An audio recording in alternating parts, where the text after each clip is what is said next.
நாம் எடுத்துக்கொள்ளுங்கள். மத்திய எழுதின சுவிசேஷம் 2வது அதிகாரம், அதில் 1ஆம் வசனத்திலிருந்து ஒரு 2 வசனத்தை வாசிக்கும்படி அன்பாய் 1ஆம் வசனம் வாசிக்கும்படி அன்பாய் கேட்டுக்கொள்கிறேன். ஏரோது ராஜாவின் நாட்களில் யூதேயாவில் உள்ள பெத்லகேமிலே இயேசு பிறந்த பொழுது கிழக்கிலிருந்து சாஸ்திரிகள் எருசலேமுக்கு வந்து ஓகே, நம்ம இதெல்லாம் வாசித்துட்டு போனோம்னா ரொம்ப நேரம் ஆகும். நீங்கள் சொல்லுகிறதான வசனங்களை நீங்கள் வீட்டிலே சென்று வாசித்துக் கொள்ளுங்கள். என் ஆண்டவராக இயேசு கிறிஸ்து இந்த பூமியிலே பிறப்பதற்கு முன்பாக அநேக தீர்க்க தரிசன வார்த்தைகள் உரைக்கப்பட்டது.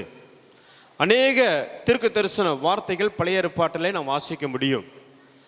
அதில் தீர்க்கதரிசிகள், பெரிய தீர்க்கதரிசிகள் இருக்கிறார்கள், சிறிய தீர்க்கதரிசிகள் இருக்கிறார்கள்.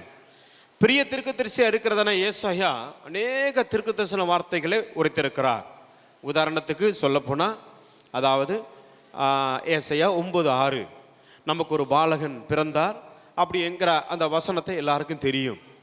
இப்படியாக ஒவ்வொரு தீர்க்கதரிசன வார்த்தைகளும் ஆண்டருடைய அந்த வருகையை குறித்து, அவரது பூமியிலே பிறப்பார், அவர் ஊழியம் செய்வார் என்கிற சகல காரியத்தையும் நம்ம வேதத்திலே வாசிக்கிறோம். அதில் மீகா என்கிறதான ஒரு தீர்க்கதரிசன வார்த்தை தீர்க்கதரிசன புத்தகம் இருக்கிறது. அதில் 7 அதிகாரங்கள் இருக்கிறது.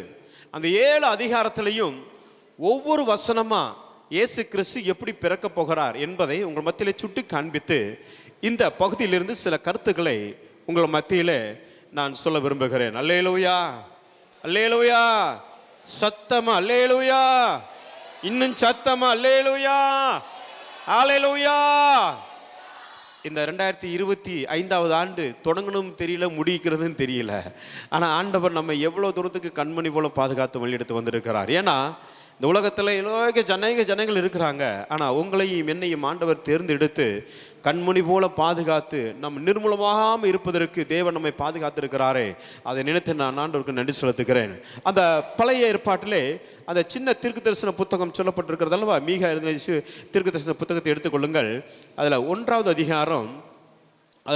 அதிகாரம் 3ஆம் வசனத்தை வாசிக்கும்படி அன்பாய் கேட்டுக்கொள்கிறேன். ஒருவர் மைக்கில் வாசிக்கும்படி அன்பாய் கேட்டுக்கொள்கிறேன். இதோ கர்த்தர் தமது ஸ்தானத்திலிருந்து புறப்பட்டு வருகிறார், அவர் இறங்கி பூமியின் உயர்ந்த இடங்களை மிதிப்பார். போதும், பாருங்கள், இதோ கர்த்தர் தமது ஸ்தானத்திலிருந்து புறப்பட்டு வருகிறார். ஏன்னா 2000 ஆண்டுகளுக்கு முன்பாக என் ஆண்டவராகிய இயேசு கிறிஸ்து இந்த பூமியிலே வர வேண்டும் என்று சொல்லி அந்த காலம் நிர்ணயித்திருக்கிறது. அதைத்தான் அப்போஸ்தலனாகிய பவுல் கலேத்தியர் 4வது அதிகாரம் அதில் 6ஆம் வசனம் என்று நினைக்கிறேன், அதை வாசிக்கும்படி அன்பை கேட்டுக்கொள்கிறேன். கலேத்தியர் 4:5 காலம் நிறைவேறின பொழுது ஸ்திரீயினிடத்தில் பிறந்தவரும் நியாய பிரமாணத்திற்கு கீழானவருமாகிய தம்முடைய குமாரனை தேவன் அனுப்பினார். தன்னுடைய குமாரனை இந்த பூமிக்கு என்ன செய்தாரா? காலம் நிறைவேறின பொழுது பாருங்க, ஆண்டவராகிய கர்த்தர் ஆதாமையும் ஏவாளையும் சிருஷ்டித்தார். சிருஷ்டித்த உடனே அவங்களுடைய வாழ்க்கையிலே ஒரு பாவம் ஏற்பட்டு விடுகிறது. அன்றே பரலோகம் தீர்மானித்து விட்டது, இந்த பூமிக்கு ஒரு குமாரனை என்ன செய்ய வேண்டும்? அனுப்ப வேண்டும். நான் படைத்ததான மனிதர்கள் எனக்கு கீழ்ப்படியாமல் போனது நிமித்தமாக இந்த பூமியிலே மனித குலத்திற்காக நான் இறங்கி வர வேண்டும் என்று சொல்லி பிதாவானவர் குமாரனாகிய இயேசு கிறிஸ்துவை இந்த பூமிக்கு என்ன செய்கிறார்? அனுப்பியிருக்கிறார். பாருங்க, அதை அனுப்பினது சும்மா அனுப்பல. ஆதாம் இருந்த நாட்களிலே அனுப்பியிருக்கலாம். அதற்கு பிறகு நோவா கடந்து வந்தார். நோவா பேழை தாத்தா பேழைய பார்த்து அப்படி சண்டே ஸ்கூல் பாட்டெல்லாம் நம்ம பாடி இருக்கிறோம், அப்படித்தானே? நோவா 120 வருஷம் என்ன செய்தார்? பிரசங்கம் பண்ணினார். அந்த நாட்களிலே குமாரனாகிய இயேசு கிறிஸ்துவை பூமியில் என்ன செய்திருக்கலாம்? அனுப்பியிருக்கலாம். அடுத்த தலைமுறையாக வருகிறதான அப்ரஹாம் வந்தார். அப்ரஹாம் ஆண்டவருக்கு அவ்வளவு தூரத்துக்கு விசுவாசத்தின் தகப்பன் என்று சொல்லி நமக்கெல்லாம் அறியப்பட்டதான அந்த அப்ரஹாமுடைய நாட்களிலும் இயேசு கிறிஸ்துவை இந்த பூமிக்கு என்ன செய்திருக்கலாம்? அனுப்பியிருக்கலாம். அடுத்ததாக தாவீது கடந்து வந்தார். அதாவது ஆண்டவருக்கு ஏற்ற ஒரு மனிதனாய் காணப்பட்டான். அவ்வளவு தூரத்துக்கு தேவனை நேசிக்கிறதான ஒரு மனிதனாய் காணப்பட்டான். அநேக தீர்க்க தரிசன வார்த்தைகளும் தாவீது என்ன செய்திருக்கிறார்? எழுதி வைத்திருக்கிறார். அந்த அளவுக்கு இருக்கிறதான தாவீது நாட்களிலும் என் ஆண்டவராக இயேசு கிறிஸ்து இந்த பூமிக்கு என்ன செய்திருக்கலாம்? கடந்து வந்திருக்கலாம். ஆனால் அவர் கடந்து வந்த நோக்கம் அது சட்டுன்னு ஏற்படல. அது காலம் நிறைவேறின பொழுது என்ன செய்தாராம்? வானத்திலிருந்து இந்த பூமிக்கு இறங்கி வந்தார். அல்லேலூயா. சத்தமா அல்லேலூயா. நான் சொல்ற தமிழ் எத்தனை பேருக்கு புரியுது? சத்தமா சொல்லுங்க பாப்போம். அல்லேலூயா. அப்போ பாருங்க, அந்த காலம் எப்படிப்பட்ட காலமா இருந்தது, அதைத்தான் நீங்கள் மத்தேயு எழுதின சுவிசேஷம் அந்த 2வது அதிகாரத்தில் நீங்க என்ன செய்தீங்க? வாசித்தீங்க. அப்போ அந்த வசனத்தை வாசித்தீங்க பாருங்க. ஏரோது நாட்களில், ஏரோது ராஜாவின் நாட்களில், பாருங்க, ஏரோதின் ராஜாவின் நாட்களில் யூதேயாவில் உள்ள பெத்லகேம், பாருங்க, யூதேயாவில் உள்ள பெத்லகேம், அதை நான் வருகிறேன். ஏரோதின் நாட்களில் என் ஆண்டவராகிய இயேசு கிறிஸ்து பிறந்திருக்கிறார். காலம் நிறைவேறின பொழுது இந்த பூமியில் என்ன செய்தாராம்? கடந்து வந்தாராம். அப்போ அந்த ஏரோது ராஜா வந்து அந்த இஸ்ரவேல் தேசத்தை ரோமர்கள் ஆண்ட நாட்கள், அந்த நாட்களிலே ரோமர்கள் வந்து ரொம்ப கொடூரமானவர்கள். நல்லா புரிந்து கொள்ள வேண்டும். அதாவது பண்டிதர்கள் சொல்லுகிறார்கள், இந்த ரோமர்கள் வந்து நல்லா சாப்பிடுவாங்களாம். என்ன செய்வாங்களாம்? நல்லா சாப்பிடுவாங்களாம். நல்லா கூட்டு வச்சு விதவிதமாக என்ன செய்வாங்களாம்? வச்சு நல்லா சாப்பிடுவாங்களாம். ஏன்னா அப்படி கொடூரமான ஜனங்கள் அந்த நிறைந்த நாட்களில் தான் ஆண்டவராகிய இயேசு கிறிஸ்து என்ன செய்தாராம்? இந்த வானத்திலிருந்து இந்த பூமிக்கு என்ன செய்தாராம்? இறங்கி வந்தாராம். பாருங்கள், அந்த விதவிதமான சாப்பாடுகளை சாப்பிட்டு மறுபடி ஏதாவது ஒரு கூட்டை இல்லைன்னா ஏதாவது ஒரு கறியை சாப்பிடாம இருந்தாங்கன்னா போய் வாமிட் பண்ணிட்டு வந்து சாப்பிடுவாங்களாம். கேள்விப்பட்டிருக்கீங்களா? இதெல்லாம் கேள்விப்பட்டிருக்கீங்களா? இது வந்து யார் செய்தார்கள்? அந்த நாட்களில் செய்திருக்கிறாங்க. அடுத்ததாக பார்த்தோம்னா கிட்டத்தட்ட ஒரு 50 பேர் 100 பேர் கூடியிருப்போம் ஒரு இடத்துல. கூடியிருந்து யாரெல்லாம் அடிமைகளாக இருக்கிறாங்களோ, யாரெல்லாம் இவங்களுக்கு விரோதமாக செயல்படுகிறாங்களோ தெரியாத ஆட்களை கூட, அதாவது ஒரு கூண்டுக்குள்ள 3 சிங்கம் இல்லைன்னா ஒரு 2 புலி, இந்த மாதிரி கொடூரமான மிருகங்களில் இந்த அடிமைகளை போட்டு அதை சாப்பிட்றத வேடிக்கை பார்த்துட்டு இருப்பானுங்களாம். புரியுதா உங்களுக்கு? அப்படிப்பட்ட காலகட்டத்தில் தான் என் ஆண்டவராகிய இயேசு கிறிஸ்து பிறந்தார். அல்லேலூயா. அதுதான் ஏரோதின் நாட்களில். அந்த ஏரோது ராஜா கொடுத்து எடுத்தோம்னா ரொம்ப நேரங்கள் ஆகும். அதற்கு பின்பாக நாங்கள் போகவில்லை. அருமையான கட்டுரை பிள்ளைகளே, மீகா எழுதின தீர்க்கதரிசன புத்தகம் 1ஆம் அதிகாரம் 3ஆம் வசனத்தில் வாசிக்கிறோம், கர்த்தர் தமது ஸ்தானத்திலிருந்து புறப்பட்டு வருகிறார். அவர் எப்படின்னு சொன்னா, அவர் வானத்திலிருந்து இந்த பூமிக்கு கடந்து வந்தார். கன்னியின் கர்ப்பவதியிலே அவர் பிறக்கப்பட்டார். அல்லேலூயா, அல்லேலூயா. பாவமற்றவர் அந்த பூமியிலே கடந்து வந்தார். ஆகவே முதலாவதாக அவர் வானத்திலிருந்து பூமிக்கு இறங்கி வந்தார். பக்கத்தில் கைப்பிடிச்சு சொல்லுங்க, நம்ம இயேசுசாமி எங்கிருந்து கடந்து வந்தாரு? வானத்திலிருந்து பூமிக்கு என்ன செய்தாரா? கடந்து வந்தாராம். இரண்டாவதாக அப்படியே வாசிங்க பார்ப்போம். 2வது அதிகாரம் அதில் கடைசி அந்த 13ஆம் வசனத்தில் கடைசி பகுதியை வாசிங்க பார்ப்போம். 2வது அதிகாரம், மீகா 2வது அதிகாரம் அந்த 13ஆம் வசனத்தில் கடைசி பகுதி. அவர்கள் ராஜா அவர்களுக்கு முன்பாக போவார். கர்த்தர் அவர்கள் முன்னிலையில் என்ன செய்வாரா? நடந்து போவாராம். அப்ப வருகிறவர் கர்த்தர் எப்படி வர்றாராம்?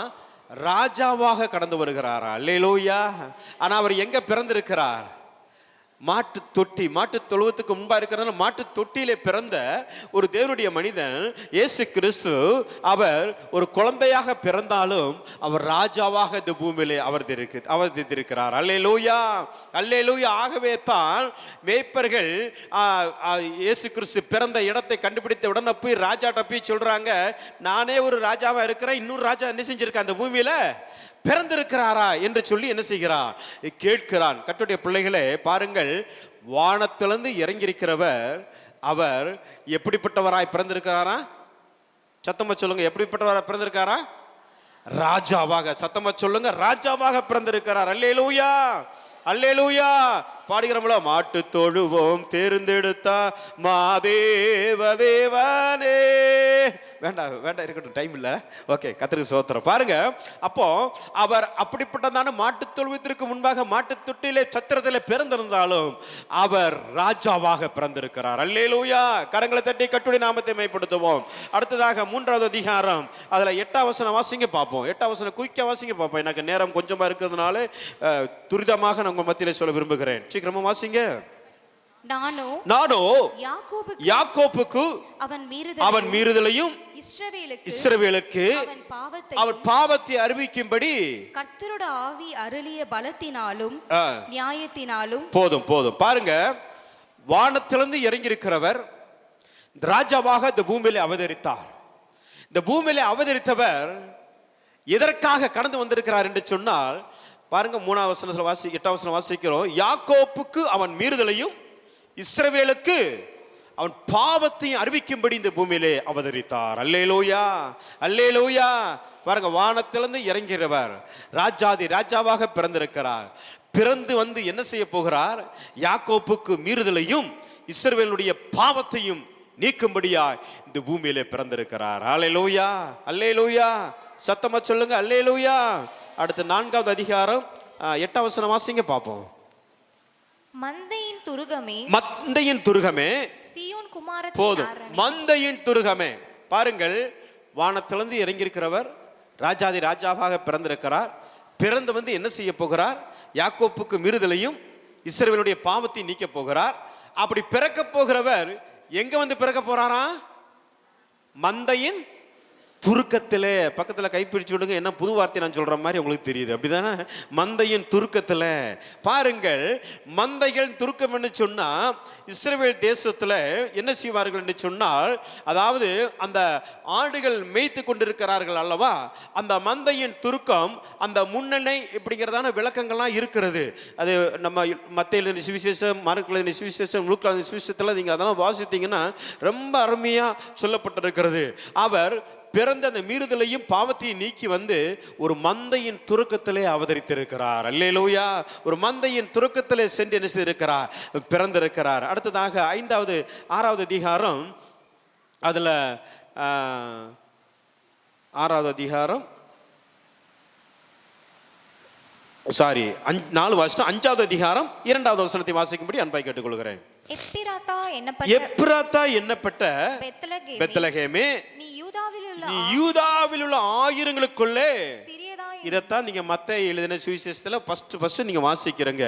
இயேசு கிறிஸ்து பிறந்த அவர் பிறப்பின் வசனமே அந்த மத்தேயு எழுதின சுவிசேஷம் நான் வாசித்தீங்க பார்த்தீங்களா, அதுல தான் தொடங்குகிறது. அதை வாசிங்க பார்ப்போம். இந்த வசனத்தை இங்க வாசிக்கும் பொழுது என் ஆண்டவராக இயேசு கிறிஸ்து பிறந்த பொழுது மத்தேயு எழுதுகிறான், அங்கு ஆண்டவருடைய தீர்க்கதரிசன வார்த்தை நிறைவேறுகிறது. அல்லேலூயா. சத்தமா சொல்லுங்க பின்பா இருக்கிறவர்கள் அல்லேலூயா. பாருங்க, மந்தையின் துருக்கத்திலே நீங்க அப்படியே வாசித்து வந்தீங்களே. அடுத்த 5வது அதிகாரத்துல வாசித்தோம், எப்ராத்தா என்னப்பட்ட பெத்லகேமே, நீ யூதாவில் உள்ள ஆயிரங்களுக்கு சிறியதா என்ன செய்கிறையா இருக்கிறையா என்று சொல்லப்பட்டிருக்குது. இங்க அந்த மத்தேயுல 2 வசனம் வாசிங்க பார்ப்போம்.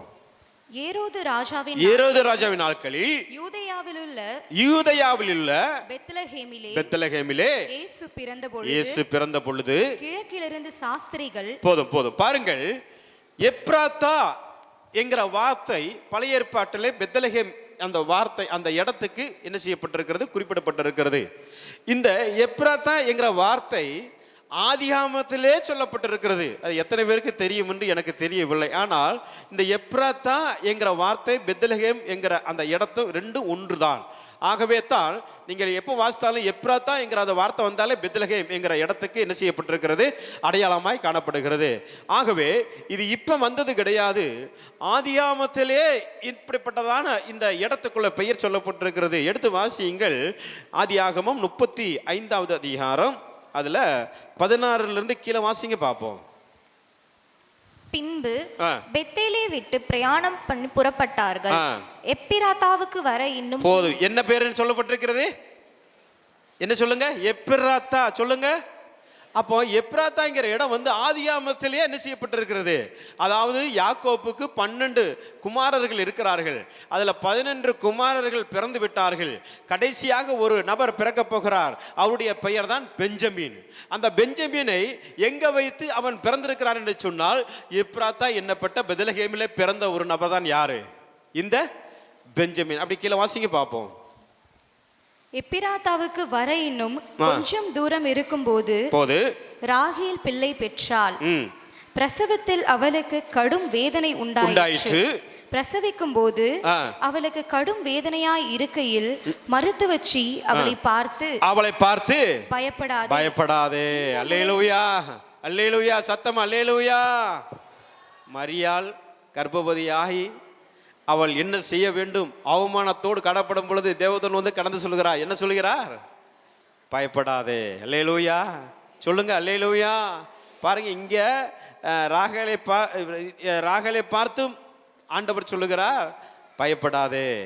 இங்க மரியாளை பார்த்தும் தேவதூதன் என்ன செய்கிறார்? சொல்லுகிறார் பயப்படாதே. பக்கத்தில் கைப்பிடிச்சு சொல்லுங்க, பயப்படாதே. ஏன்னா இன்னைக்கு உள்ள சூழ்நிலையில் 365 இடங்களிலே பயப்படாதேங்கிற வார்த்தை வேதத்தில் இருக்கிறது. நமக்கு ஒரு வருடத்தில் 365 நாட்கள் இருக்கிறது. அந்த 65 நாட்களுக்கு ஒவ்வொரு நாளும் சொன்னா போகக்கூடாது, பயப்படாதே பயப்படாதே பயப்படாதே. அல்லேலூயா சொல்லுங்க, அல்லேலூயா. இப்போ பாருங்க,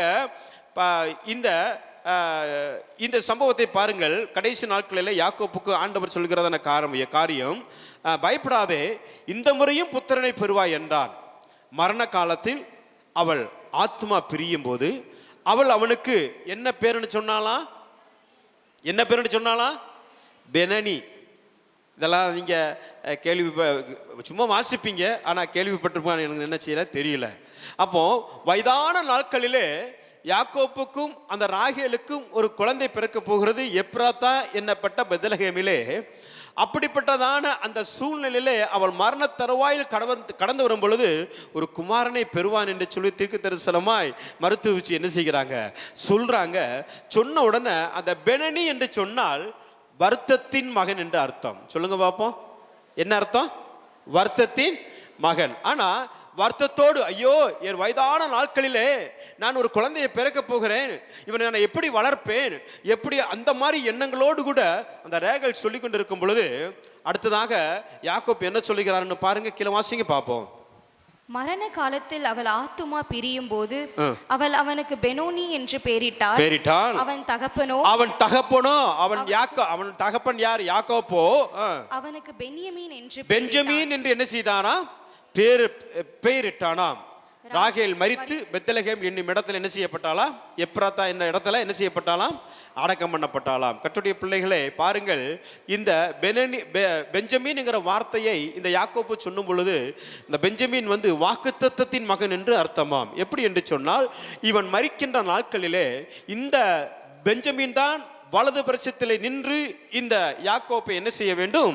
பாதுகாக்க வேண்டும் என்று சொல்லி அன்றே பரலோகம் தீர்மானித்ததை என் ஆண்டவராக இயேசு கிறிஸ்து புதிய ஏற்பாட்டிலே எப்ராத்தா என்னப்பட்ட இடத்திலே அவர் பிறந்தார். அல்லேலூயா, அல்லேலூயா. பாருங்க, ஆயிரங்களில் சிறியது. அப்படி அதுல தான் ஏசாயா 60 வாசிக்கிறோம், சின்னவன் ஆயிரமும் சிறியவன் பலத்த ஜாதியமாவான் என்று சொல்லப்பட்டிருக்கிறது. கர்த்தருடைய பிள்ளைகளே, இந்த குறிப்பிட்ட வார்த்தை, அதாவது ஒவ்வொரு கிராமமா எண்ணி எண்ணி அந்த இஸ்ரவேல் தேசத்திலே, யூதயா தேசத்திலே வந்தீங்கன்னா ஆயிரமாவது கிராமம் தான் இந்த பெத்லகேம். நல்லா புரிஞ்சுக்கோங்க.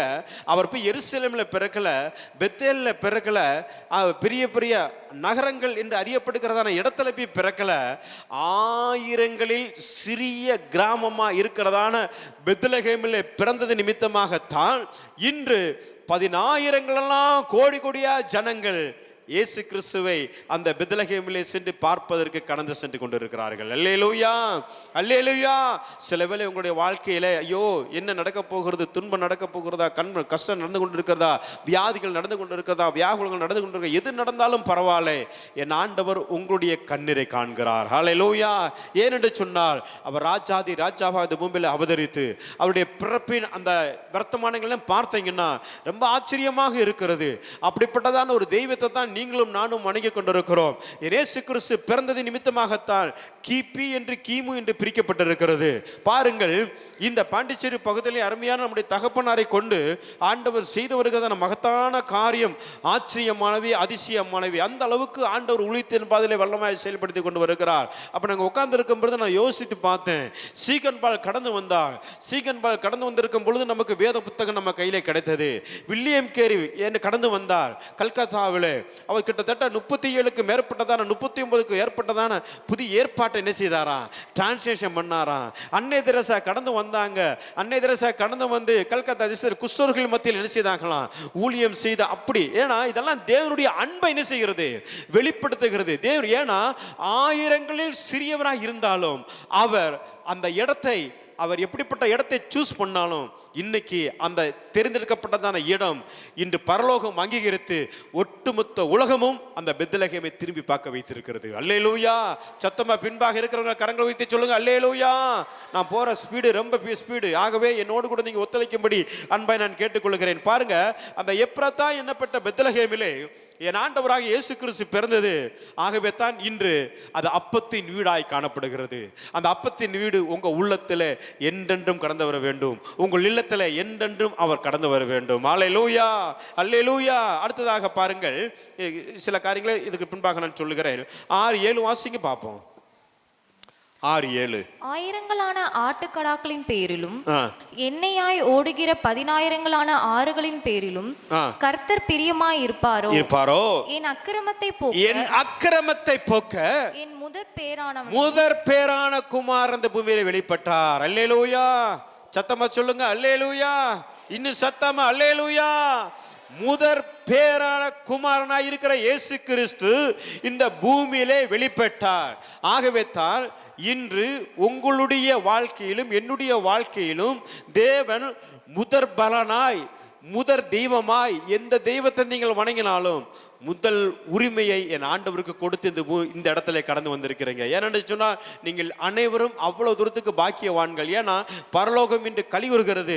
இந்த பாண்டிச்சேரி பகுதியிலே ட்ரினிட்டி ஃபுல் காஸ்பேல திரளான ஜனங்களை கூடி இந்த நாட்களே நான் பிறந்ததை விட, நான் வளர்ந்ததை விட, ஊழியம் செய்தது, அற்புதம் செய்தது, அடையாளம் செய்தது எல்லாவற்றையும் என் ஆண்டவர் என் ஜனங்கள் செய்து கொண்டு இருக்கிறார்களே என்று சொல்லி அந்த பரலோகத்திலே சிங்காசனத்தில் விட்டு இருக்கிற ஆண்டவர் கண்ணோக்கி பார்த்து கொண்டிருக்கிறார். அல்லேலூயா, அல்லேலூயா. சத்தமா சொல்லுங்க அல்லேலூயா. பாருங்க, நம்முடைய ஆவிக்குரிய தகப்பன் ஆரம்ப நேரத்தில் அந்த செய்தியை சொன்னார் பார்த்தீங்களா? பாயிண்டா சொல்லுவாரு. சந்தோஷம் சந்தோஷம் சந்தோஷம், ஆவிக்குரிய சந்தோஷம், குடும்பத்தில் சந்தோஷம், இதெல்லாம் சொல்லும் பொழுது எவ்வளவு நமக்கு மகிழ்ச்சியா இருக்கிறது. அவர் இங்கு இல்லாவிட்டாலும் தூரமாக இருந்த அந்த ஆசீர்வாதத்தை என்னுடைய பிள்ளைகளுக்கு கொடுக்கும் பொழுது எவ்வளவு நன்மையான காரியத்தை உங்களுடைய வாழ்க்கையிலே செய்திருக்கிறார். கரங்களை தட்டி கர்த்தருடைய நாமத்தை அப்படியே மேம்படுத்துமா. பாருங்க, அக்கிரமத்தை போக்க முதற் பேரான குமாரனாகிய இந்த பூமியிலே வெளிப்பட்டார். ஏற்கனவே சொன்ன பார்த்தீங்களா, மந்தையின் துருக்கத்தில் ஆயிரங்களுக்குள்ளதான அந்த கிராமத்தை எல்லாம் விட்டுட்டு அந்த 1001வது கிராமமாக இருக்கிறதான பெத்லகேமை தேர்ந்தெடுத்தார். அவர் பிறந்தது ஒரு முன்னிலையிலே பிறந்தாராம். முதற் பேரான குமாரனை என்ன செய்தாராம்? பிறந்தார். நீங்கள் இப்போ பார்த்துக்கோங்க, லைவ்ல எதுவும் போகலாப்பா? இல்லை. இப்போ பாருங்க, இப்போ ஒரு புரட்சாதியார் கோயிலுக்கு போங்களேன், முன்னாடி ஒரு முக்கோணம் மாதிரி வச்சுருப்பாங்க. பார்த்துருக்கீங்களா? நீங்கள் எத்தனை பேர் பார்த்துருப்பீங்கன்னு தெரியல. அந்த ஹிந்து ஃபேமிலியிலேருந்து வந்தவங்க எத்தனை பேர் இருக்கீங்கன்னு எனக்கு தெரியல. அவங்களுக்கு தெரியும். அங்கே வந்தாங்கன்னா அந்த முன்னிலையில் விளக்கு வைக்கிறதுக்கு என்ன செய்வாங்க? ஒரு முக்கோணம் மாதிரி, ஒரு பொந்து மாதிரி வச்சுருப்பாங்க. பார்த்துருக்கீங்களா? இதே தான் அந்த நாட்களில் முதற் பேராக இருக்கிறதான அந்த ஆடு குட்டி போடும் பார்த்தீங்களா? அந்த ஆடு குட்டி போடும் பொழுது அந்த மேய்ப்பர்கள் எல்லாம் அந்த முன்னிலையை கொண்டு வந்து வைப்பாங்களாம். கொஞ்சம் பெருசாக இருக்கும். எப்படின்னா அந்த முக்கோணம் மாதிரி கொஞ்சம் பெருசாக இருக்கும். அதில் சுண்ணாம்பு போட்டுட்டு அந்த ஆடு பிறந்த உடனே அதை உள்ளே போய் வார்ம் அப் பண்ணுறதுக்கு ஏதாவது பழுதட்டுதான் இருக்கிறதா, இல்லை ஏதாவது ஹேண்டிகேப்டா இருக்கிறதா, ஏதாவது பிரச்சனையா இருக்கான்னு சொல்லி அதில் போட்டு தான் மேய்ப்பர்கள் பாடுவாங்களாம். மேய்ப்பர்கள் என்ன செய்வாங்க? துதிப்பாருங்களாம். அப்போ ஊர் ஜனங்களுக்கு என்ன தெரிஞ்சிருமா? ஓ, இன்னைக்கு எங்கேயோ மேய்ப்பர்கள் என்ன செய்யறாங்க? நல்லா கொண்டாடுறாங்க, ஏதோ ஒரு ஆடு என்ன செஞ்சிருக்குது, பிறந்திருக்கு அப்படின்னு சொல்லி என்ன செஞ்சிருவாங்க? தெரிந்து கொள்வார்களாம். இதே போலத்தான் என் ஆண்டவராகிய இயேசு கிறிஸ்து முதற் பேரான குமாரனை பூமியிலே அவர் வெளிப்பட்ட பொழுது யாருக்குத்தான் முதலில் போய் தரிசனமானாராம்? மேய்ப்பர்களுக்கு. பண்டிதர்கள் சொல்லுகிறார்கள், அதாவது மேய்ப்பர்கள் ஒரு 3லிருந்து ஒரு 12 மேய்ப்பர்கள் தான் என்ன செய்வாங்களாம்? கூட்டமாக இருப்பாங்களாம்.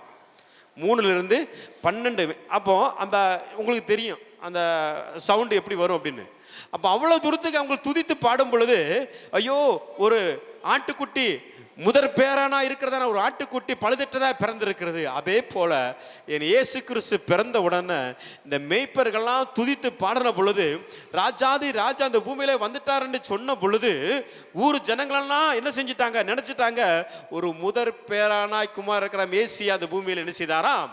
வெளிப்பட்டு விட்டார் என்று சொல்லி அறிந்து விட்டார்களாம். ஆகவே தான் அந்த அக்கிரமத்தை போக்க முதற் பேரான குமாரா இருக்கிற இயேசு கிறிஸ்து இந்த பூமியிலே அவதரித்தார். கரங்களை தட்டி கர்த்தருடைய நாமத்தை அப்படியே மகிமைப்படுத்துவோமா?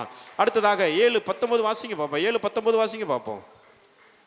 அவர் திரும்ப நம்ம மேல் வருவார். அல்லேலூயா. பக்கத்துல கைப்பிடிச்சு சொல்லுங்க, அவர் நம்ம மேல் திரும்ப வருவார்.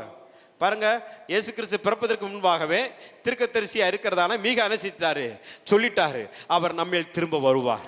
ராஜாதி ராஜாவாக, கர்த்தாதி கர்த்தாவாக, அவர் தேவாதி தேவனாக இந்த பூமியில் திரும்ப வரப்போகிறார். கரங்களை தட்டி கர்த்தருடைய நாமத்தை மேம்படுத்தும் அருமையான ஒரு பாடல் இருக்குது. இயேசுவின் இரண்டாம் வருகை அதிவேகமாய் நெருங்கி வருதே.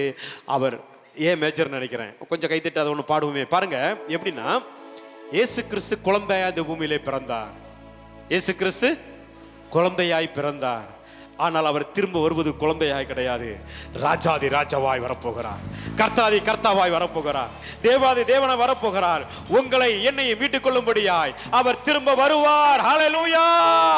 இயேசுவின் இரண்டாம் வருகை அதிவேகமாய் நெருங்கி வருதே.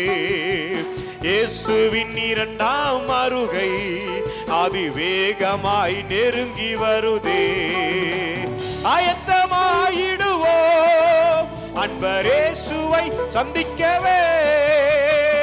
ஆயத்தமாயிடுவோம் அன்பரேசுவை சந்திக்கவே.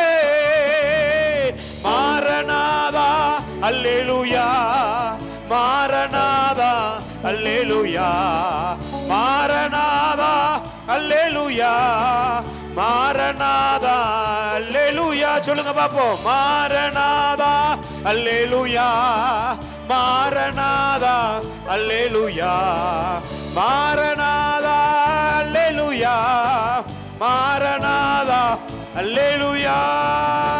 ஹல்லேலூயா.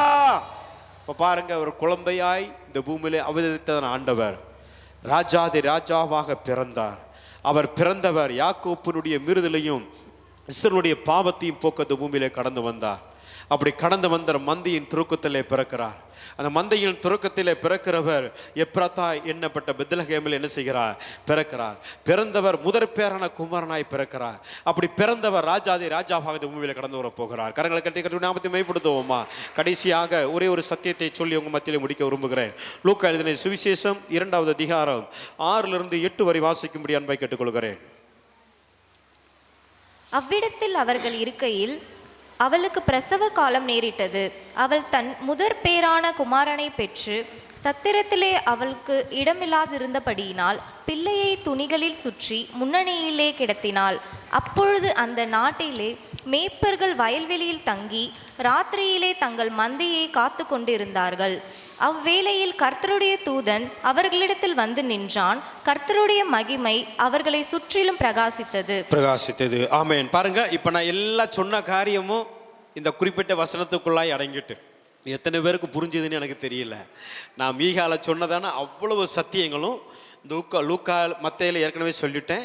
இந்த லூக்கால எழுதினதான இந்த வார்த்தை, இந்த வசனங்களை நீங்கள் வீட்டிலே சென்று என்ன செய்தீர்கள்? வாசித்து கொள்ளுங்கள். ஒரே ஒரு சத்தியத்தை மறுபடியும் சொல்ல விரும்புகிறேன். எடுத்து வாசியுங்கள். அதில் அந்த காணிக்கை போட்டாங்களே, அந்த வசனத்தை வாசிங்க பார்ப்போம்.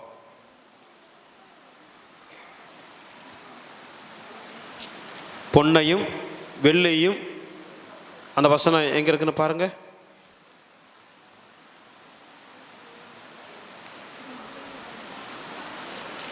சரி, நீங்க அதை வீட்டில் போய் நீங்கள் வாசித்துக் கொள்ளுங்கள். அதில் சொல்லப்பட்டிருக்கிறது எப்படி என்று சொன்னால் 2:11 வாசிங்க பார்ப்போம். அவர்கள் அந்த வீட்டுக்குள் பிரவேசித்து பிள்ளையையும் அதன் தாயாகிய என்ன வசனம்? 2 சத்தமா சொல்லுங்க. இன்று கர்த்தராகிய கிறிஸ்து, நான் பைபிளை மட்டும் தான் வச்சிருக்கிறேன், பெரிய நோட்டெல்லாம் எழுதி நான் கொண்டு வரல. பாஸ்டம்மா சொன்ன உடனே என்ன செஞ்சிட்டேன், அப்படியே ஏற்றுக்கொண்டு மனப்பூர்வமாய் கடந்து வந்து இந்த வார்த்தைகள்லாம் உங்கள் மத்தியில் என்ன செய்கிறேன், பறைசாற்றி கொண்டு இருக்கிறேன். அந்த வசனத்தை வாசிங்க சகோதரி. அவர்கள் அந்த வீட்டுக்குள் பிரவேசித்து பிள்ளையும் அதன் தாயாகிய மரியாளையும் கண்டு. Very good. அதே வசனம். அந்த வசனம் என்ன வசனம் மட்டும் சொல்லுங்க சத்தமா. 2ஆம் அதிகாரம் மத்தேயு 2:11. ஓகே வாசிங்க பாப்போம். அவர்கள் அந்த வீட்டுக்குள் பிரவேசித்து பிள்ளையையும் அதன் தாயாகிய மரியாளையும் கண்டு சாஷ்டாங்கமா என்ன செய்தார்களா? பாட்டு பாடின பார்த்தீங்களா? சாஷ்டாங்கம் செய்யவாரும், சாஷ்டாங்கம் செய்யவாரும், சாஷ்டாங்கம் செய்யவாரோ இயேசு நம்ம எல்லாம் நினச்சிட்டு இருக்கிறோம் சிஎஸ்ஐக்காரங்க ஆர்சிக்காரங்க தான் போடுறாங்க அப்படின்னு. இல்லை, அன்னைக்கே எழுதி வைத்து விட்டது. நீங்களும் நானும் நல்ல பாடி கட்டுடைய நாமத்தை என்ன செய்யணும்? மகிமைப்படுத்தணும். சாஷ்டாங்கமாக இவருடைய பாதத்தில் என்ன செய்யணும்? நான் ஒரு இடத்துல ஊழியம் செய்து கொண்டு இருக்கும் பொழுது 3 மணி நேரம் முழங்கால் படிக்கட்டும் அந்த ஆர்டினேஷன் வாங்குறதுக்கு. எத்தனை மணி நேரம்? முட்டெல்லாம் அப்போ தான் யோசித்து பார்ப்பேன், பாஸ்டர் ஐயோ தேவனுடைய மனிதன் இவ்வளோ தூரத்துக்கு முழங்காலப்படி கொண்டு இருக்கிறாரு. அப்போ தான் அந்த முட்டு வேதனைக்குள்ளே தான் அருமை எனக்கு தெரிஞ்சுது. 3 மணி நேரம் முழங்கால் படிக்கிட்டு ஆர்டினேஷன் என்ன செய்தோமோ வாங்கினோமா பாங்க. சாஷ்டாங்கமாய் வீழ்ந்தோம், சாஷ்டாங்கமாய். ஏன்னா தேவனுடைய குமாரன் பிறந்திருக்கிறார், ராஜாதி ராஜா பிறந்திருக்கிறார். ஆகவே அவர்கள் சாஷ்டாங்கமாக என்ன செஞ்சுட்டாங்களாம்? விழுந்துட்டாங்களாம். அடுத்து வாசிங்க. சாஷ்டாங்கமாய் விழுந்து அதை பணிந்து கொண்டு தங்கள் பொக்கிஷங்களை திறந்து பாருங்க, தங்கள் பொக்கிஷங்களை, இதெல்லாம் கவனமா கேட்கணும், நல்ல கவனமா கேட்கணும். பொக்கிஷங்களை திறந்து பொன்னையும் பக்கத்துல கைப்பிடிச்சு சொல்லுங்க. பொன்னையும் ஆண்டவர் ஒரு நிமிஷம் இருங்க. இயேசு கிறிஸ்து பிறந்த பொழுது முதலாவது காணிக்கை என்னத்தை தான் கொண்டு போய் கொடுத்தாங்க. இப்போ ஒருத்தன் பக்கெட்டு பிடிச்சிட்டாங்கன்னா இதுல காணிக்கப்படுங்கன்னு சொன்னா போட்டுடுறீங்க. புரியுதா உங்களுக்கு? இல்லை அவன் ஏதாவது ஒன்று சொல்லுவான். அடிக்கடி சொல்லுவது உண்டு. முடிச்சு விடாமல் ஒருத்தன் பேசி அப்படியே உற்சாகப்படுத்தி என்னென்னமோ சொல்லி நம்மளை அப்படியே பரவசம் பட்டினாங்கன்னா ஆட்டோமேட்டிக்கலாக நம்ம கையில் இருக்கிற காணிக்கை கொண்டு போய் என்ன செஞ்சிடறோம்? கொடுத்துட்றோம். ஆனால் பாருங்கள், என் இயேசு கிறிஸ்து பிறந்த பொழுது முதலாவது சாஸ்தாங்கமாக விழுந்த பிறகு அவங்களுக்கு காணிக்கை என்னத்தை தான் வைக்கிறாங்க? என்னத்தை தான் வைக்கிறாங்க? சரி, நீங்கள் பிறந்த பொழுதே தங்கத்தை பார்த்தவங்க எத்தனை பேர் இருக்கிறீங்க? கூடி போனால் ஒரு 60 வருஷம், இல்லைன்னா ஒரு 70 வருஷம் தான் இந்த தங்கத்தை என்ன செஞ்சிருப்போம், நம்ம பார்த்துருப்போம். நான் இதை சொன்ன உடனே இன்னொரு வசனம் ஞாபகம் வருது. சங்கீதம் 90வது சங்கீதம் 10ஆம் வசனத்தை வாசிங்க பார்ப்போம். குயிக்கா, எனக்கு சொல்லப்பட்டதான நேரம் முடிய போகிறது. குயிக்கா வாசிங்க பார்ப்போம். எங்கள் ஆயுசு பாருங்க, எங்கள் ஆயுசு நாட்கள் 70 வருஷம். 70 வருஷம் பலத்தின் மிகுதியால் 80 வருஷம். போது சகோதரி, அந்த தலைப்பை வாசிங்க. மேல எழுதி இருக்கும்ல, யார் எழுதினான்னு சொல்லி ஒரு வார்த்தை இருக்கும் பார்த்தீங்களா? தேவனுடைய மனிதனாகிய மோசேயின் சங்கீதம். அல்லேலூயா. சங்கீதத்தில் மோசே, ஆரோன், அப்புறம் ஆரோகண சங்கீதம், தாவீது சங்கீதம் எல்லாம் இருக்கிறது. ஆனா இந்த சங்கீதத்தை எழுதினது யாரு? இந்த சங்கீதத்தை எழுதினது யாரு? மோசே. மோசே இந்த பூமியிலே எத்தனை வருஷம் உயிரோடு இருந்தாரு? 120 வருஷம். எத்தனை வருஷம்? 120 வருஷம். ஆனா 120 வருஷம் உயிரோடு இருந்ததான மோசே சங்கீதத்தில் எழுதும் பொழுது நம்மளை பார்த்து சொல்றாரு, நீ 70 வயசு பலத்தின் மிகுதியால் 80 வருஷம். சொல்லுங்களேன், பலத்தின் மிகுதியால் 80 வயசு. அப்ப பாத்துக்கோங்க, இந்த 80 வயசுக்குள்ளாக தங்கத்தை பார்த்தவங்க யாராவது இருக்கீங்களா? முன்னாடி பிறந்த உடனே நான்லாம் பார்த்ததெல்லாம் கிட்டத்தட்ட ஒரு என்ன சொல்றது, ஒரு 25 வயசு இருக்கும் போதுதான். ஆனா இது எதற்காக குறிப்பிடுதுன்னு சொன்னா, அவர் பிறந்த உடனே தங்கத்தை கொண்டு போய் கொடுத்த உடனே அவர் ராஜாவாக இந்த பூமியில அவதரித்திருக்கிறார். அந்த நாட்களிலே ராஜாக்கள் கையில தான் என்ன இருக்கும்? சொல்லுங்களேன், என்ன இருக்கும்? சொல்லுங்க, என்ன இருக்கும்? தங்கம் இருக்கும். ஏன்னா வேற எதையும் முன்பாக வைக்கவில்லை. என் ராஜா பிறந்திருக்கிறார். விலை உயர்ந்த காணிக்கையா இருக்கிறதான அந்த பொன்னை கொண்டு என்ன செய்தார்களாம்?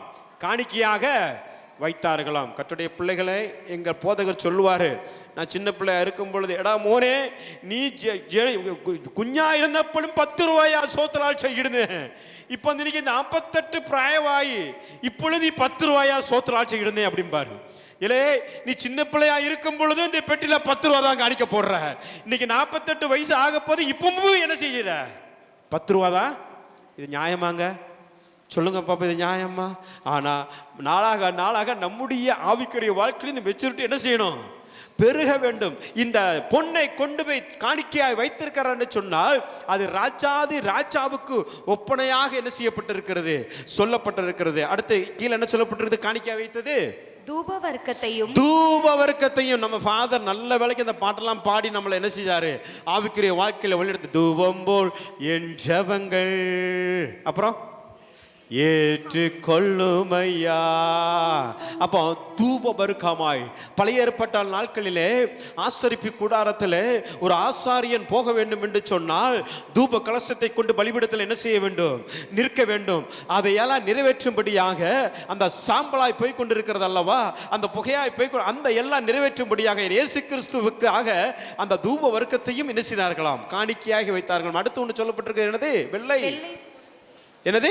வெள்ளை போலங்கள். அது என்ன சொல்லப்பட்டிருக்கிறதுன்னு சொன்னா, நம்முடைய துன்பங்களும் கஷ்டங்களும் வேதனைகளும் எல்லாவற்றையும் ஒரு மனிதன், ஒரு மனுஷகுமாரன் பிறந்திருக்கிறார், ஒரு ராஜா பிறந்திருக்கிறார், அவர் என்ன செய்ய போகிறார்? அதை நிறைவேற்ற போகிறார், அதை அனுபவிக்க போகிறார், உங்களுக்காக எனக்காக அதை செய்து முடிக்க போகிறார் என்று சொல்லி அந்த அதையும் காணிக்கையா என்ன செய்தார்களாம்? வைத்தார்களாம். அல்லேலூயா, சத்தமா அல்லேலூயா. நீங்களும் நானும் இந்த பூமியில் பிறந்த பொழுது உங்களுக்கு என்ன கொடுத்துருப்பாங்க? தேனை கொடுத்துருப்பாங்க, அப்படி தானே? இல்லைன்னா தேனை லைட்டாக உங்களுக்கெல்லாம் கொடுத்தாங்களா தெரியல. இல்லைன்னா லைட்டாக அந்த என்ன பாஸ்டமோ அப்படி தானே பாஸ்டமோ கொஞ்சம் தங்கத்தை உரைச்சி நாக்கில் என்ன செஞ்சுருப்பாங்க. இதெல்லாம் எங்கள் அம்மா எனக்கு சொல்லி கொடுத்தாங்க. புரியுதா உங்களுக்கு? ஏன்னா இதெல்லாம் எங்கேருந்து தான் காப்பிடிச்சது? நம்ம பைபிள்லேருந்து தான். நம்ம இயேசு கிறிஸ்து பிறந்ததுனால தான் இதெல்லாம் இன்னைக்கு அப்பா பாருங்க வெடியே வெடிச்சிட்டு கர்த்தருக்கு ஸ்தோத்திரம். பாருங்க, நான் இதை யோசிப்பேன். ஆதாமுக்கும் ஏவாளுக்கும் ஆண்டவர் நல்ல ஒரு தோட்டத்தை கொடுத்தார், ஏதேன் தோட்டத்தை கொடுத்தார். அதுக்கு பிறகு நோவா வந்தார், பிரசங்கம் பண்ணாரு. 40 நாட்கள் இரவு மகளாம் மழை பெய்ந்தது. அந்த பேழை எங்க போய் நின்றது? ஒரு மலையில போய் நின்றது. நீங்க அப்படியே ஒன்றன் பின் ஒன்றா அப்படியே வந்தீங்கன்னா பார்த்தீங்களா, அப்ரஹாம் கடந்து வந்தார். அவர் தன்னுடைய ஏக சுதனா இருக்கிறதான ஈசாக்கை எங்க கொண்டு போறார்? மோரியா மலைக்கு நேரா கொண்டு போகிறார். நீங்க அப்படியே ஒவ்வொரு நம்முடைய கோத்திரங்கள் எல்லாம் அப்படி அதெல்லாம் படிச்சா ரொம்ப அதை குறித்து நம்ம படிக்கலாம். அதுக்கு ஒரு எலியா வர்றாரு. எலியா வந்துட்டு போறான் அந்த ஆகாப் ராஜாவுக்கு அந்த ராணிக்கெல்லாம் பயந்துட்டு போறாரு மலைக்கு. எந்த மலைக்கு நேரம் போறாரு? எந்த மலைக்கு நேரம் போறாரு? சபரிமலைக்கு போறாருன்னு சொல்றேன். ஓரேப் மலைக்கு நேரம் போறாரு. புரியுதா உங்களுக்கு? அது மோசையை மறந்து போயிட்டேன். மோசே எங்க போனாரு? சீனா, பாட்டு பாடுறோம் இல்லையா, சீனாய் மலையனில. நல்லா பார்த்துக்கோங்க. ஆதாமிலிருந்து சொல்றேன்.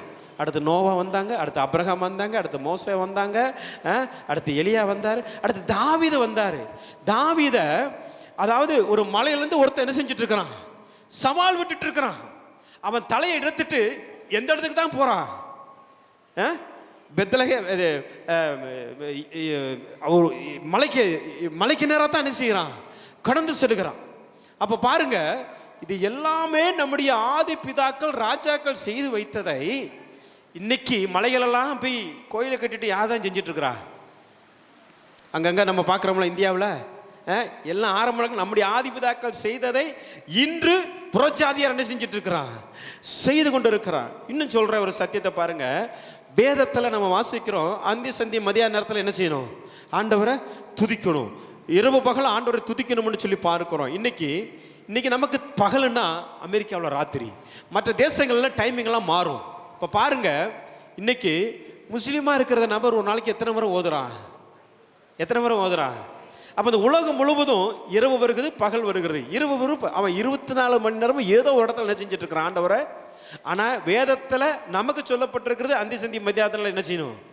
அம்மா அதை மட்டும் என்ன செய்ய மாட்டோம், செய்யவே மாட்டோம். மற்ற ஜனங்கள் என்ன செய்கிறாங்க? நம்முடைய வேதத்தில் உள்ளதான ரகசியங்கள் எடுத்துட்டு அவன் என்ன செய்கிறான்? மேலோங்கி வந்து கொண்டிருக்கிறான். அப்படி அல்ல, தேவன் அதையெல்லாம் முறியடிக்கும்படியாய் இன்னைக்கு எங்க கிராமங்களில், பட்டணங்களில், நகரில் சென்றாலும் சபையை ஆண்டவர் வளர்ச்சிக்குள்ளாய் செய்து கொண்டிருக்கிறார். ஏன்னா இங்க இருக்கிறதான 500 பேர் இருக்கீங்கன்னா ஏதோ ஒரு 10 பேர் ஆண்டுடைய சமூகத்தில் திறப்பில் நிற்கிறங்க. அந்த திறப்பில் நிற்கிறவுடைய வார்த்தையை, ஜெபத்தை என் ஆண்டவர் கேட்டுக்கொண்டிருக்கிறார். அல்லேலூயா. அதற்கு உதாரணம் தான் நம்முடைய ஆவிக்குரிய தகவல். எப்பொழுதும் திறப்பில் ஜெபம் கொண்டே இருப்பார். அவரை சொல்லாத நபர்கள் யாருமே கிடையாது. ஏன்ட்ட கேட்பாங்க, அந்த பாஸ்டர் கூட எப்படிப்பா உனக்கு கம்யூனிகேஷன் கிடைச்சது அப்படின்னு கேட்டேன். நான் கர்த்தருடைய கிருபைப்பா, அவர் அவ்வளோ தூரத்துக்கு பெரிய ஊழியராக இருக்கிறாரு, எப்படி உனக்கு இப்படி வாய்ப்புகள் கிடைக்குதுன்னு என்கிட்ட கேட்பாங்க. நான் கேட்கும் பொழுது ஒன்றுமே சொல்ல மாட்டேன்.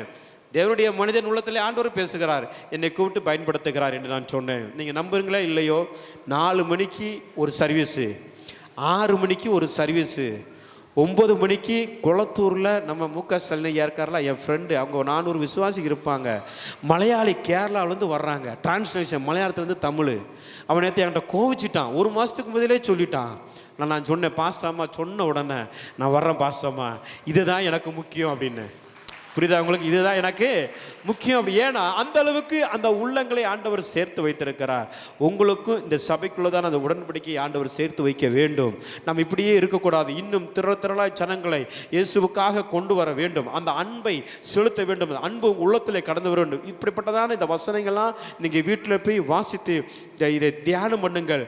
உங்கள் உள்ளத்தில் ஆண்டவர் பெரிய ஒரு மகிழ்ச்சியை தருவார். உங்கள் இல்லத்தில் பெரிய ஒரு மகிழ்ச்சியை ஆண்டவர் தருவார். உங்கள் சிறியிருப்பை மாற்றுவார். உங்களுடைய துன்பத்தை கண்ட நாட்களுக்கு ஈடாக இன்பத்தை தருவார். சாம்பலை சிங்காரமாய் மாற்றுவார். உங்க கண்ணீரை களிப்பாய் மாற்றுவார். உங்க வேண்டுதல்களை ஆண்டவர் நிறைவேற்றி கொடுப்பார். அன்பு நம்ம உள்ளத்தில் பெருகட்டும். இயேசு கிறிஸ்து பூமியிலே கடந்து வந்து அந்த அன்பை வெளிப்படுத்தினது போல உங்க உள்ளத்திலையும் ஆண்டுடைய அன்பு வெளிப்பட வேண்டும். உங்களை பார்த்து மற்ற ஜனங்கள் அறிய வேண்டும், என் உள்ளத்திலே ஆண்டவர் இருக்கிறார், என்னுடைய குடும்பத்திலே ஆண்டவர் இருக்கிறார், இயேசு கிறிஸ்து தான் மெய்யான தெய்வம் என்று சொல்லி புறஜாதியார் கண்டுகொள்ளும்படி அந்த கிறிஸ்துமஸை நீங்க கொண்டாடுங்க. கரங்களை தட்டி கர்த்தருடைய நாமத்தை நாம் மகிமைப்படுத்துவோம். கடைசியாக ஒரே ஒரு அதிகாரத்தில் இருக்கிறதான சாட்சிகளை மட்டும் சொல்ல விரும்புகிறேன். ஏன்னா இயேசு கிறிஸ்து பிறந்தார், வளர்ந்தார், ஊழியம் செய்தார், நமக்காக அடிக்கப்பட்டு அடிக்கப்பட்டு உடைக்கப்பட்டு அடக்கம் பண்ணப்பட்டு உயிர் தெழுந்தார். அந்த உயிர் தெழுந்த ஆண்டவரை தரிசித்ததான ஒரு சிலரை மட்டும் சொல்லி சுட்டி காண்பித்து நான் முடிக்க விரும்புகிறேன். ஏனென்று சொன்னால் ஆண்டவர் ஒரு நாள் பிறந்தார், வருஷம் அவர் பிறக்க போறது கிடையாது. அவர் ஒரு வருஷம் பிறந்தார், ஒரு நாளில் பிறந்தார். அவர் திரும்ப வருவது ராஜாதி ராஜாவாக. எப்படி ஆண்டவராக இயேசு கிறிஸ்துவை கண்கூடாக ஜனங்கள் கண்டார்களோ, நம்மளையும் பார்த்து நம்மோடு இருக்கிறதான ஜனங்கள், நம்மோடு வசிக்கிறதான ஜனங்கள், புறஜாதியார்கள் கண்டு சாட்சி கொடுக்க வேண்டும் என்பதை குறித்து கடைசியாய் சொல்லி முடிக்க விரும்புகிறேன். 1 கொரிந்தியர் 15வது அதிகாரம், அதில் ஒரு சில வசனங்களை வாசிக்கும்படி அன்பாய் நான் கேட்டுக்கொள்கிறேன். 1ஆம் வசனத்திலிருந்து அப்படி சீக்கிரம் வாசிக்க பார்ப்போம். அன்றியும் சகோதரர், அது கூட வாசிக்க வேண்டாம், 4ஆம் வசனத்திலிருந்து வாசிக்க பார்ப்போம். அடக்கம் பண்ணப்பட்டு வேத வாக்கியத்தின்படி 3ஆம் நாள் உயிர் தெழுந்து கேபாவுக்கும், கேபாபனா யாரு? பேதுரு. கேபானா யாரு? பேதுருவுக்கும் அப்புறம் பின்பு 12 தரிசனமானார். அதன் பின்பு அவர் 500 பேருக்கு அதிகமான 500 பேருக்கு அதிகமான நபருக்கு தரிசனமானார். ஒரே வேளையில் தரிசனமானார். அவர்களில் அநேகர் இந்நாள் வரைக்கும் இருக்கிறார்கள். இந்நாள் வரைக்கும் இருக்கிறார்கள். சிலர் மாத்திரம் நித்திரையும் அடைந்திருக்கிறார்கள். அடுத்து வாசிங்க. பின்பு யாக்கோபுக்கும், அதன் பின்பு அப்போஸ்தலர் எல்லாருக்கும் தரிசனமானார். எல்லாருக்கும் பின்பு அகல பிறவி போன்ற எனக்கும் தரிசனமானார். அந்த அகல பிறவி யாரு? யார் சொன்னா? என்கிட்ட எதுவுமே இல்லை சகோதரி கொடுக்கறதுக்கு. ஏன்னா நம்ம சவுல் இல்லைன்னா பவுல் இப்படிதான் நம்ம கேட்டிருப்போம். ஆனா என்ன அருமையான வார்த்தை பார்த்தீங்களா? அகல பிறவி போன்ற எனக்கும் என்ன செய்தாராம்? இந்த கொரிந்தியர் சபையிலே கடந்து சென்று பேசுகிறார்.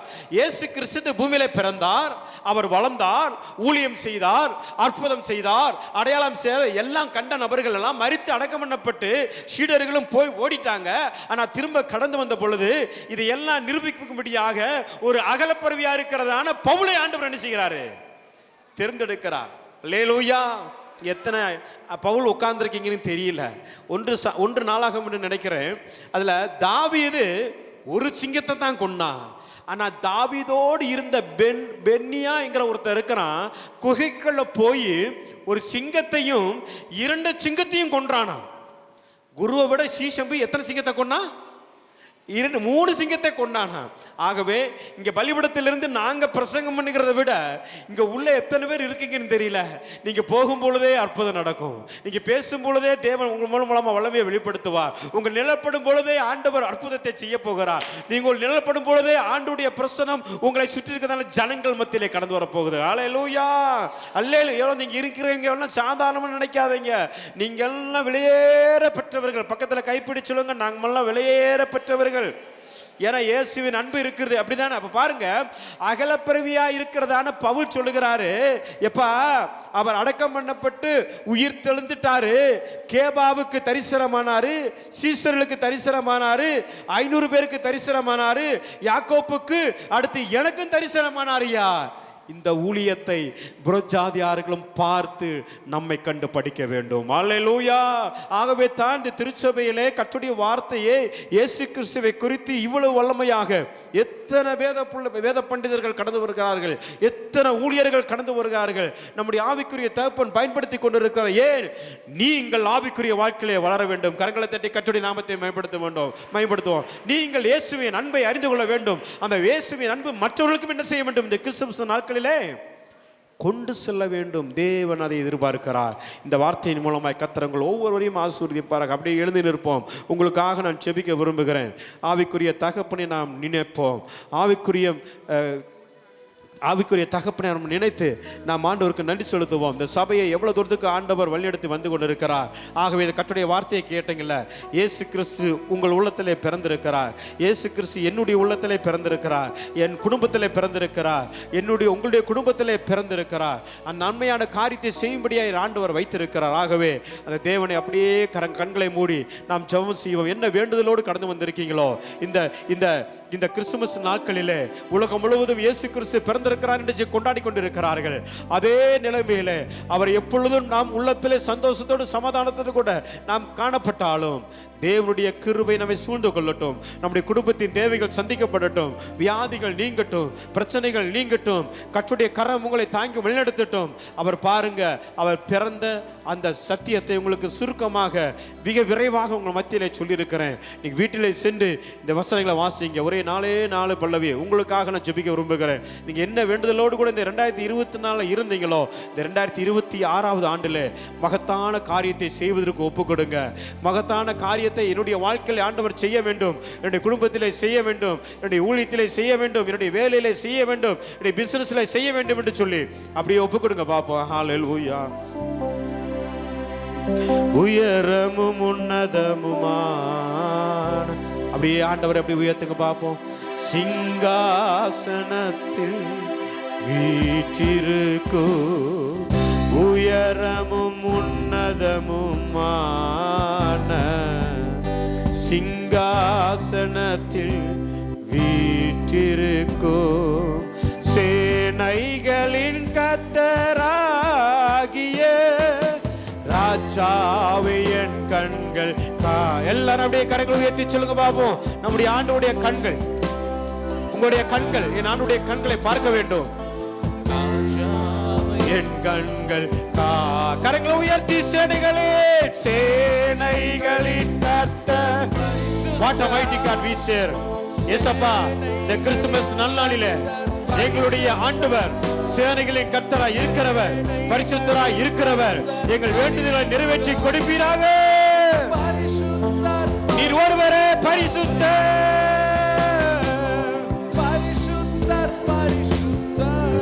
ஆமென். சேனைகளின் கர்த்தர் பரிசுத்தர். சேனைகளின் கர்த்தர்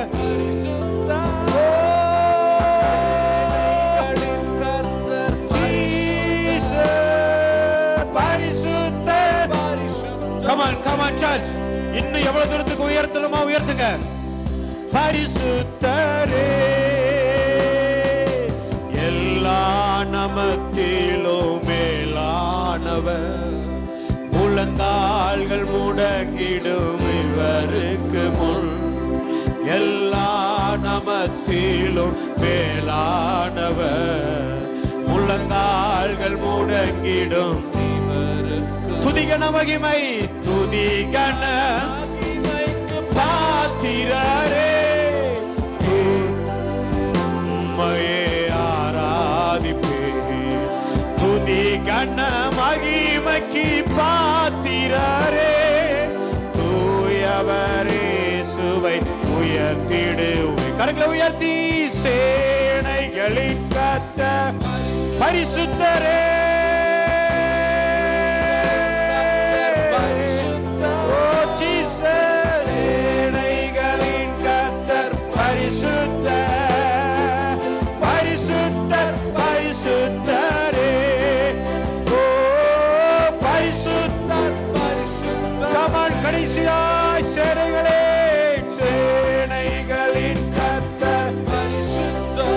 ஆமென் ஆமென் ஆமென். பா எங்கள் சேனைகளின் கர்த்தரை இந்த பரிசுத்த தேவனை துதிக்கும்படியாய் வந்திருக்கிறதா என் பிள்ளைகளுடைய வாழ்க்கையில என் ஆண்டவர் அற்புதத்தை செய்வீராக. நீர் அற்புதமானவர்.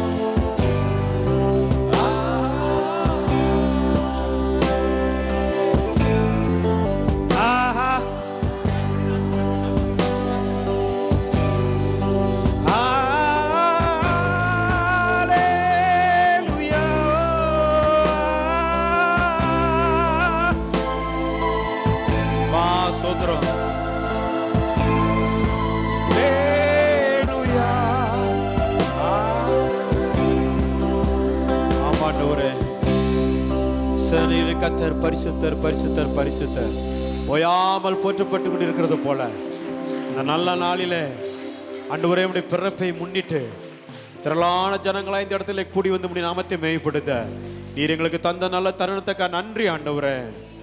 எங்களுடைய ஆவிக்குரிய தகப்பனை நினைக்கிறோம். அவரை கண்ணோக்கி பார்ப்பீராக. இத்தனை ஆண்டுகள் ஆண்டவரே இந்த கிறிஸ்துமஸ் நாட்களில் எங்களோடு கூட இருந்தாலும் இந்த நாளில் அவர் தூரமாய் எங்கள் மத்தியிலே காணப்படுகிறார். சமீபத்துக்கும் மற்றும் தேவனல்ல தூரத்திற்கும் தேவனாய் காணப்படுகிறேன். எங்கள் அன்பு தகப்பனை தொடுவீராக. உடைய ஆணி வாய்ந்த கர மகனை தொட்டு நாளை தினத்தில் நடக்கிறதான ஆண்டவரே சோத்திரம் சிகிச்சையிலே மகனுக்கு பூர்ண விடுதலை கொடுப்பீராக கொடுப்பீராக. அற்புதம் அடையாளம் நடைபெறட்டும். எல்லா கட்டுகளையும் எல்லா வேதனைகளையும் துன்பத்தையும் கஷ்டத்தையும் கர்த்தர் மாற்றுவீராக.